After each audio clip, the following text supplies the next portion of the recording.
like I did have a big mass and they told me it's cancer. I was an oncologist at that time. Yeah. I am an oncologist. Wow. I am a breast oncologist. This is what I needed from my doctor, and you gave that to me. So it's so nice to see you again. Oh, thank you very much, Avina. I've been, I've been over the treatment, but I just wanted to say that you were the first oncologist that I met. And when you get diagnosed with cancer, I think you just need somebody who really makes you feel like it's going to be okay, and you made me feel that way, so thank you for that. And was it true? Oh my gosh, why do you think I'm still here? No, but seriously, Yeah. what I told you, what I explained to you, what to expect, was it true? So It was different than real life, right? well, I just think that at that time, you don't know what's coming. Of course, You yeah, don't know what's but I coming. give you like a headlines of what's Yes, going to happen. Yes, and it's exactly what happened. But you actually gave me choices as well. You said that, Shabina, if this doesn't work for you, we will try this. If this doesn't work for you, we will try this. And that stayed with me. But the one thing that stayed with me was the sentence that you said to me. She said, Shabina, I want to treat the cancer, but I don't want to kill you in the process. And for me, that's the day I decided that I was going to stay with you. Yeah. So I think that got me through it. Yeah. Actually, this is what I always say. Like sometimes patients, so it's based on the patient as well. Sometimes patients want to be very aggressive. Okay, we tell them that I want to kill the cancer and not you. We need to be careful.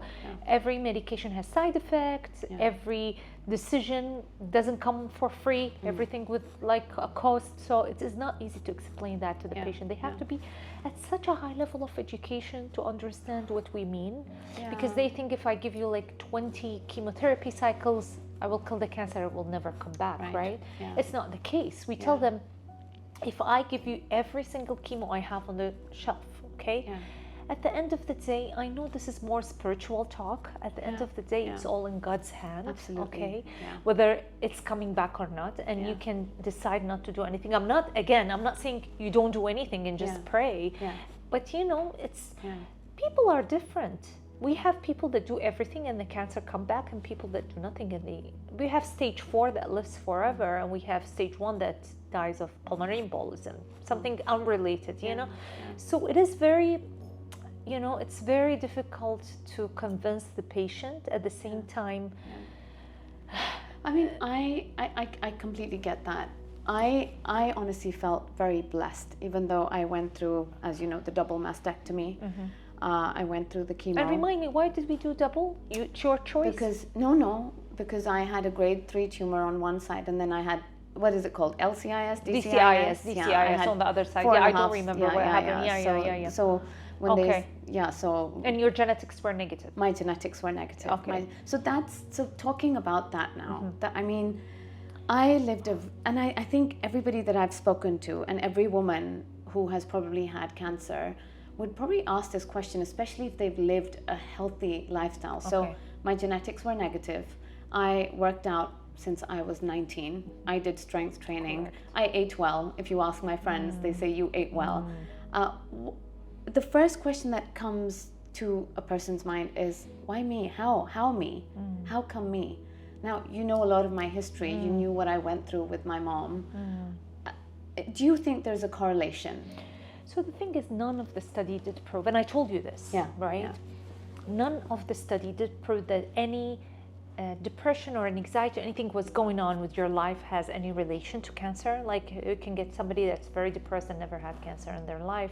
Otherwise, everybody with some anxiety or depression. But I believe every patient I see, there is some big event happened just before the diagnosis. Right. So the other thing we know that immunotherapy now is approved almost for every type of cancer. What is immunotherapy? Immunotherapy is just to stimulate your immune. It's a medication. Right. Stimulate your own immune system to attack cancer itself. Right. And we all know that our immunity goes down with stress. Yes. So I was like thinking maybe this is, it's not proven, I'm not saying studies or anything, but I believe there is a correlation. I know maybe other doctors or male doctors will laugh at me, maybe I'm a female and I believe that, but it is something, and especially those women that they keep it inside and they don't let it go, Yeah. you know? Yeah. And you just like, I don't know, but this is almost, I hear the story again and again. I want to do study one day, but really, I mean, I hear it a lot. This happened. They were going through divorce. Somebody died. Some event, some like, big event, yeah. and then like few months later, they found, especially the women that did not ignore. Like, we can tell this is something new or something has been going on for years, like cancer-wise, when a patient comes to us.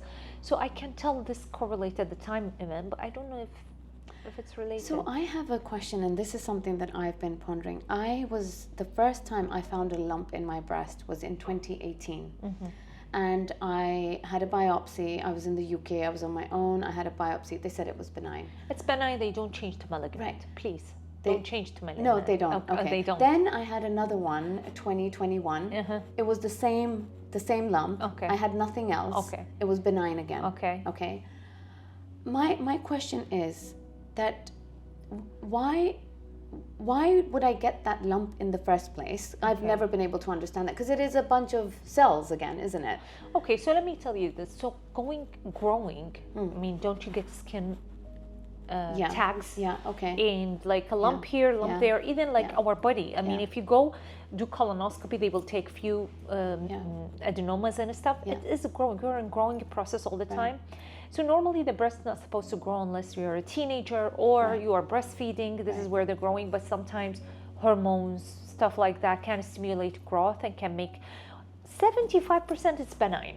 Okay. Now we do have malignant process can go through, but usually the benign lesion does not become malignant. Right. Which is a very common question that I get asked all the time. I had a benign lesion 4 years ago. I should have gotten it removed by surgery. No, it does not switch. Yeah. But the idea that you have actually multiple biopsies in the past do increase your risk of having breast cancer in the future. And by the way, I'm saying that I did have multiple biopsies myself. Right.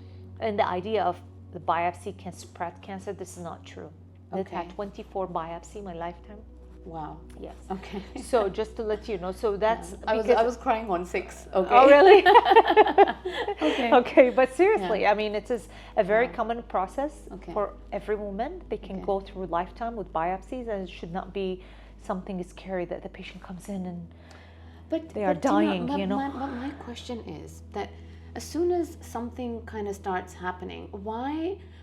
I mean, I would have expected for somebody to tell me, okay, you know what, in the breast, this is how the cells are changing. Maybe, and as we just talked about immunity and immunotherapy, I would have expected for somebody to maybe say to me, hey, how's your immunity? Are you eating well? Or maybe you have a hormonal imbalance, because now there's so much about cruciferous vegetables out there. I know. Why would somebody not tell me to eat cruciferous vegetables at the time? No, this is not true. There's nothing proved that any type of food can prevent cancer. And we know all about don't eat sugar thing and eat vegetables. And if you eat this mushroom, I don't know from where in Japan, you never get cancer. This is not true.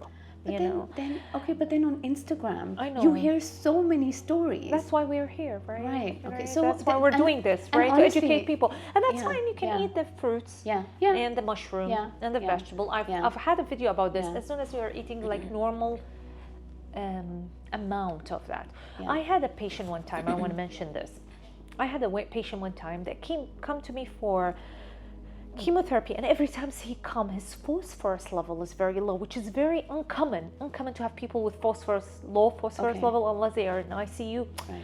And I would say, okay, what happens? And we go, and it's like a drama every time he comes in. And then I found out that he drinks like 2 kilos of lemon juice every day.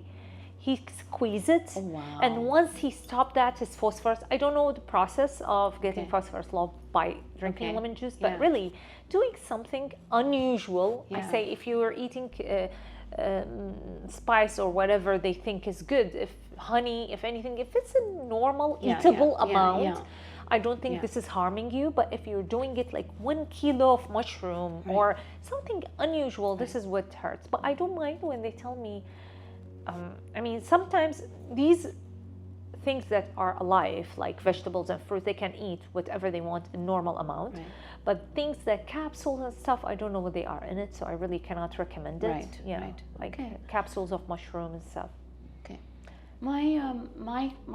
My whole thing with the journey has been that I often wonder that how much, okay, we go through the cancer, we go through the treatment, we go through, a lot of it just feels like I just have to get over the process, I just have to get to the end. Do you feel there's enough coaching on how to support your body through it? Because I did a lot of it myself, and you saw me through chemo. I know. You saw me through chemo, and I think I was okay. You did very well. I mean, I was trying to walk, and I mean, this is not to take away from... With good conduct. With good conduct. That was on my certificate. Okay. But, and this is not to take away from, I mean, there are people that go through 16 rounds of chemo and more, and, you know, my heart really goes out to them. But do you think that there's enough support given in the medical? No. You don't think so? So the thing is, so doctors, again, they treat cancer like a case. You're like any other case. Right. You're one patient of 25 that we see every day, right? So, I mean, we should be more conscious, you're right, about like the way we talk to the patient sometimes, but we are also human beings, I'm telling you. Sometimes something I have at home that can affect the way I talk to the patient, right? So we have to have a special team. Actually, I always say that we should have education about how to deal with ourselves since like we are in grade 1. It should be part of education. We learn about science and this, how to understand our feelings, why I am upset, why I am like, you know, like there are things that we're very behind, and one of those is this understanding our feeling, dealing with our feeling, and first this our feeling, then we have to deal with other people, right? You have to understand yourself before be able to support. We have minimal support, even if I tell you support programs, which we are trying to do, psychology, psychiatry, it's very tough. We are very behind on this aspect. At least we're good in the cancer treatment way, okay? We're curing people, but we cure them and leave them behind to find their way. Okay, can you catch me later? That's the thing, right? You feel this way? I mean, I kind of felt a little bit like, what do I do now? I mean, they gave me the good conduct certificate, and then I thought, okay, I'm just going to frame this. I'm going to put it on my, you know, chest of drawers, and where do I go from here? And that's how I've kind of felt, to be honest with you. But it's a lot of, and the great thing that you did was that we created like a chat. I know that in the UK there's a lot of support groups and a lot of chats, but again, it's very... But you did the support group for Pakistani women, Pakistani and Indian Urdu speaking, you remember we did that? Yes. I did another support group for Filipino only, because Filipino is also cultural. They like to be together, they have their own food, so we did that. And I did for Arabic women, because also Arabic don't speak English. So I'm trying my best to in between my 25 patients, you know, like it is a busy day. So I was just saying that if every doctor and their team ran like an aftercare support, and I know that at Burjeel, like you're doing one now, which is absolutely amazing. Do you think that women wouldn't feel so lost? I don't know, we're just starting as well this program, right? It is going to start in September. So we're trying our best. It is not easy to, I mean, first of all, the whole cancer thing is new, okay? So before, people used to die from cancer. Now people live normal life. People, 75% cured, all right? Even the stage 4, they can live for years, up to 15, 20 years, breast cancer especially, right?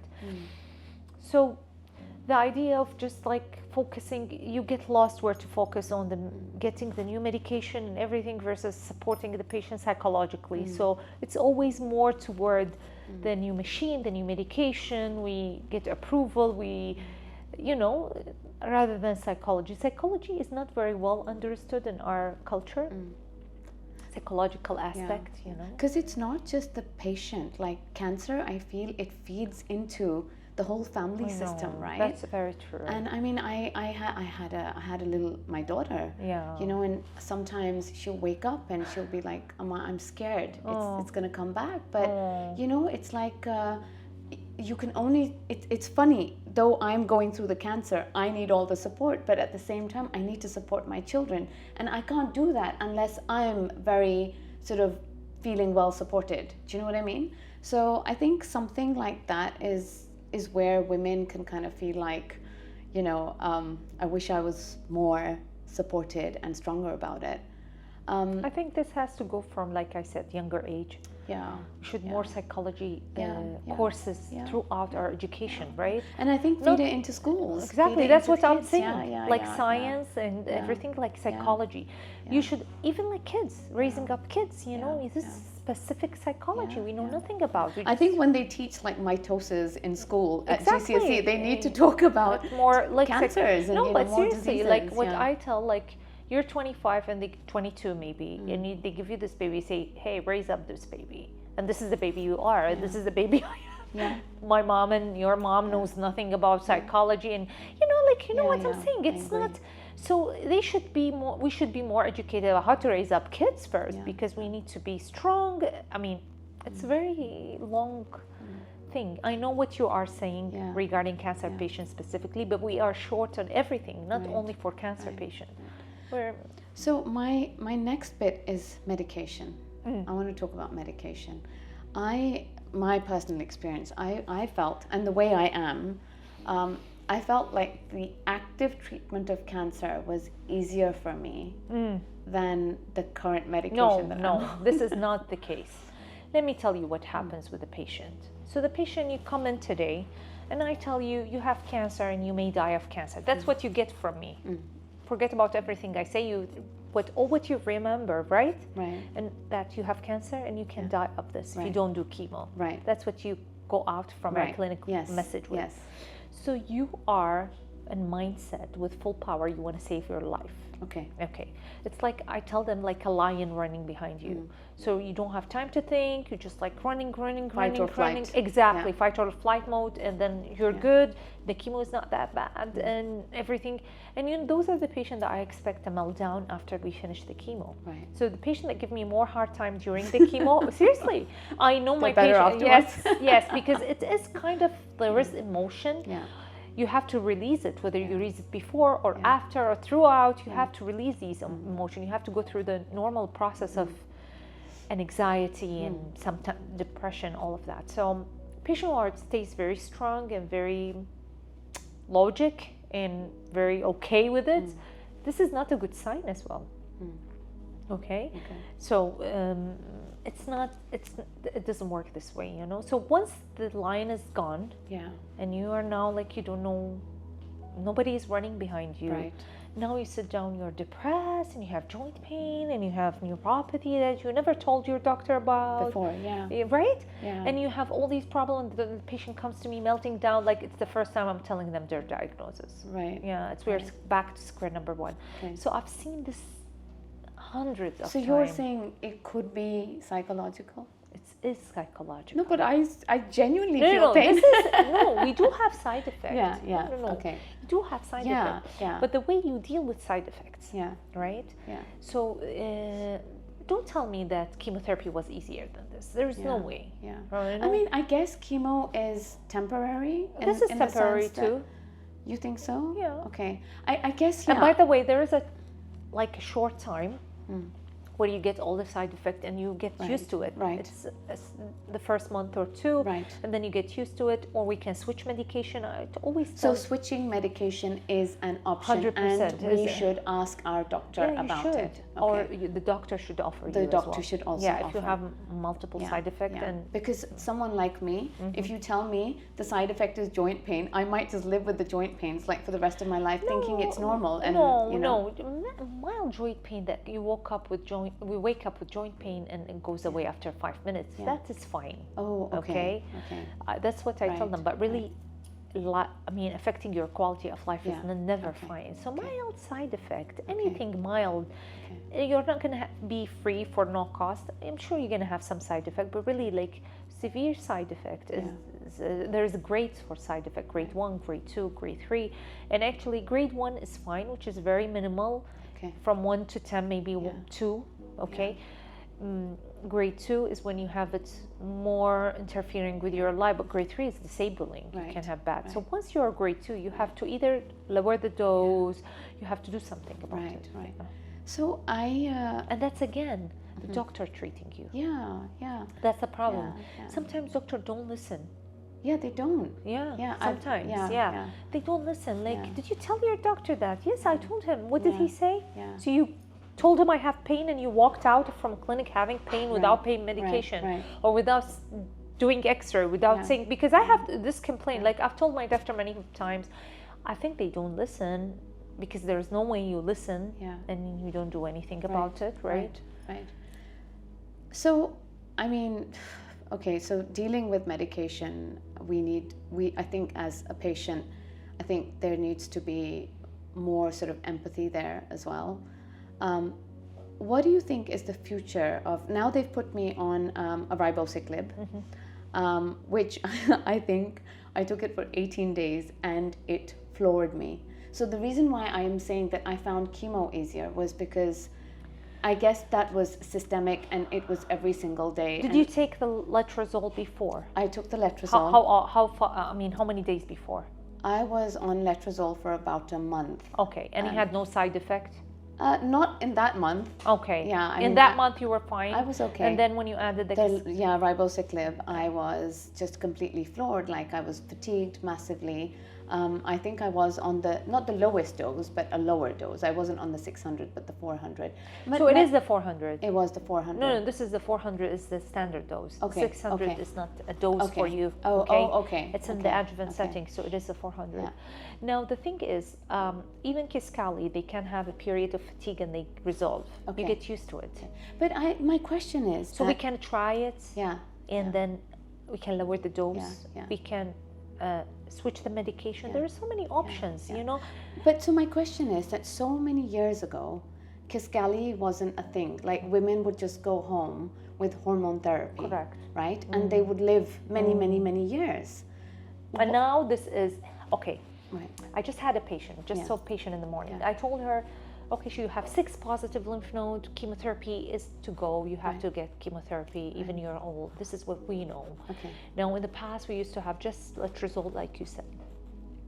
Now we do have the CDK4/6 inhibitor, which is like Kisqali and Verzenio. And I don't know how much the benefit of chemo now, looking backward, you know, really, do you benefit from chemo if I add this or you don't? We don't know. Maybe in 20 years, there's no benefit of chemo in the future, you know? So really, those are targeted medication. Those are the future. And I tell the patient, if I have to choose between chemotherapy and hormonal, I would always pick hormonal. And I've done it many times because this is the future. It's targeted therapy. It's hormonal therapy. The side effect is much less. I know you're saying it's easier with the chemo, but it's not. You can't. You can't. So, do you think that these CDK4/6, the inhibitors, are they the future? As in, do you think that chemo will fade out? It will. It will be less and less, and we are on the de-escalation. We always talk in all the conferences about how to de-escalate, whether surgery or whether chemotherapy, but less.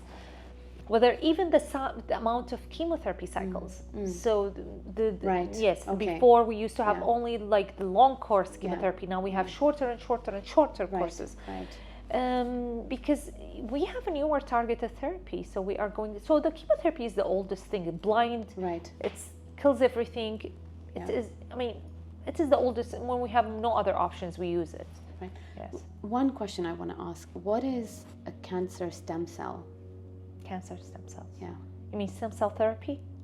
As in, so there's no cancer stem cells, but there's stem cells. We do have stem cells. So I've heard, and you can actually edit this if it doesn't make sense. This is just for me to understand. No. I've heard that chemo kills cancer cells, but there are cancer stem cells and then there's things like ivermectin, fenbendazole, and all of these things, which are like drugs that kill parasites in animals, and people are actually taking those as part of their treatment because they mimic the same way. Have you heard of that?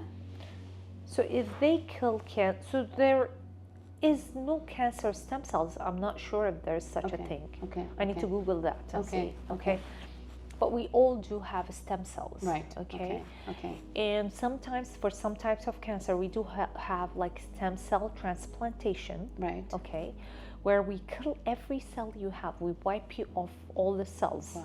And we first before, and this is mainly for leukemia and Right. lymphoma and stuff. Right. So let's say we do have like the stem cells is much smaller amount compared Okay. to our cells, but we put you in a machine for 8 hours and collect all the stem cells that you have in the body. Okay. And then we put them into a lab and make them more and more, and give you high dose of chemo, kill every cell you have, Okay. every cell, good Wow. and bad, and then put these stem cells again in your bone marrow to Right. revive again. These are Right. your own stem cells. Right. If we want to do your own bone marrow, if we do from different people, we get a stem cell from other people that Right. is matching you. Okay. This is when we do it. This is transplant. Okay. So I don't know if you mean about this transplant. No, I think it's about like, it's just about the fear of cancer coming back in people because they feel So like. let me tell you again. Okay, we talk about this. I feel like I'm déjà vu. You know, I'm repeating myself again and again. Yeah. Yes, I can give you every chemotherapy in the world and the cancer still come back. Yeah. You can have no cancer and tomorrow you have cancer. Yeah. There is no guarantee, Yeah. okay? Yeah. You say, patient come to me, even from other doctors, say, doctor gave me chemo, he told me cancer will never come back. I mean, there's no such a thing. We cannot guarantee cancer will not come back. Everybody is different, okay? Then, I mean, the other thing I always say, I mean, again, immunity, lifestyle, all of this can help, definitely. So my final question here is epigenetics. Epigenetics. These are Epigenetics. difficult questions. I Sorry. should prepare for this. I should get PhD for this. Epigenetics is my environment, Okay. right? So Okay. I was BRCA negative, so I didn't have a genetic. Okay. And this is for people, like they Oh. really want to understand how much of the environment nowadays, how much of the environment do you think causes cancers now? I The don't know, plastics, yeah. the fragrances, I know, the body washes, I the skin know, creams. Yeah, I heard the other day that even like sunscreen that has Yes, material yes, in it, nanoparticles. yes, whatever that makes Yeah. you absorb it can Yeah. cause cancer. I said, Yeah, okay, if yeah. you think this way, you can't do anything. Right. Well, I mean, put the I've gone to sunscreen. oils on my Oils, face. sunscreen everywhere, right? Yeah, yeah. The radiation, and then those same people that come to you say mammogram has radiation. Yes, I say, okay, yes. but you get radiation from the airport, from everywhere, you know, Everywhere, from right. the cars, from the internet. I don't know, like yeah. we definitely, I mean, that maybe explains why people are having more cancer now. I Right. don't know. I'm sure there are some, especially, you know, with the fruits and the vegetables that we are having. pesticides on them, Exactly. yeah, yeah. And the hormones that we're Yes, putting in them. I yes. mean, we're not anymore, I mean, like before. Yeah. So this is a question from a patient. The question is that if you have taken tamoxifen before and you are postmenopausal and you get a reoccurrence after 7 years, and you are unable to deal with the aromatase inhibitors, can taking tamoxifen again be an option? So if you got recurrence on tamoxifen, Right. then no. Then no. Yes. Okay. Because that means the cancer is used to tamoxifen in growing bees, despite being tamoxifen is being there, right? Okay. If you come to me and you tell me, okay, I took tamoxifen for 7 years or 5 years, and now like 3 years after, you have cancer back, that's different story. So it's Right. based on the clinical history. Right. If you're taking any medication and your cancer is growing on that medication is not working. Right. Okay. Yeah. Okay. So this is the thing. Yeah. That's a great one. And then another question from the same patient. I hear that if you are using AIs, the joint pains start at 6 weeks and the first year is rough, but after that it settles. Do you have any stats on that? First year, that's too long. That's too long, right? No. Okay. No. Okay. First month to maybe, and not again, as I told you, it's not like you're having severe disabling pain. Usually the pain is early in the morning, you wake up after 10 minutes, it goes away. Okay. And not everybody, okay? It's usually, I don't remember the exact statistics, but if the pain is, I mean, disabling, I can put them back. I mean, I can change aromatase inhibitor first to something else, like aromacine or something else. And if it's not working, we can put them on tamoxifen. Tamoxifen doesn't have the joint pain. Right. Okay. Okay. It has more other stuff, but not the joint pain. So we can switch in between. Yeah. Well, you know, I just feel like cancer is a very long journey and there's so many parts to it. Okay. And I would love to discuss different I bits know, with of you. course. So as a along the way. patient, tell me. So now I ask you. Okay. So Oh, as no. and you saw me as like the first time, Yeah. I don't know you as a patient, Yeah. right? This is what, Yeah. and I had to tell. How can be as a doctor, what would you change? And don't tell me nice things. No, okay.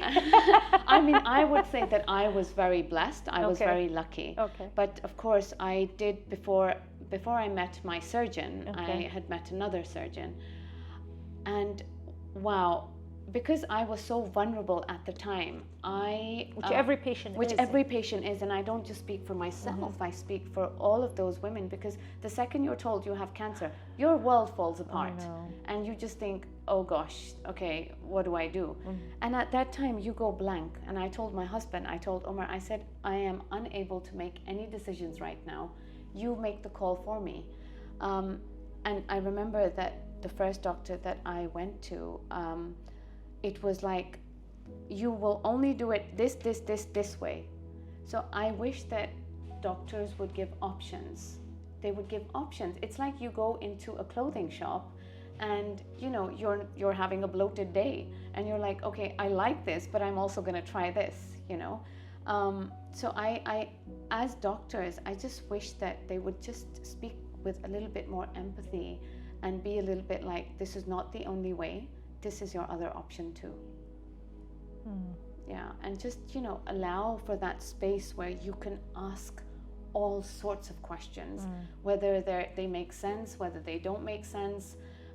We should, as patients, be able to repeat ourselves, because at that moment in time, the science of it is not making any sense to you, right?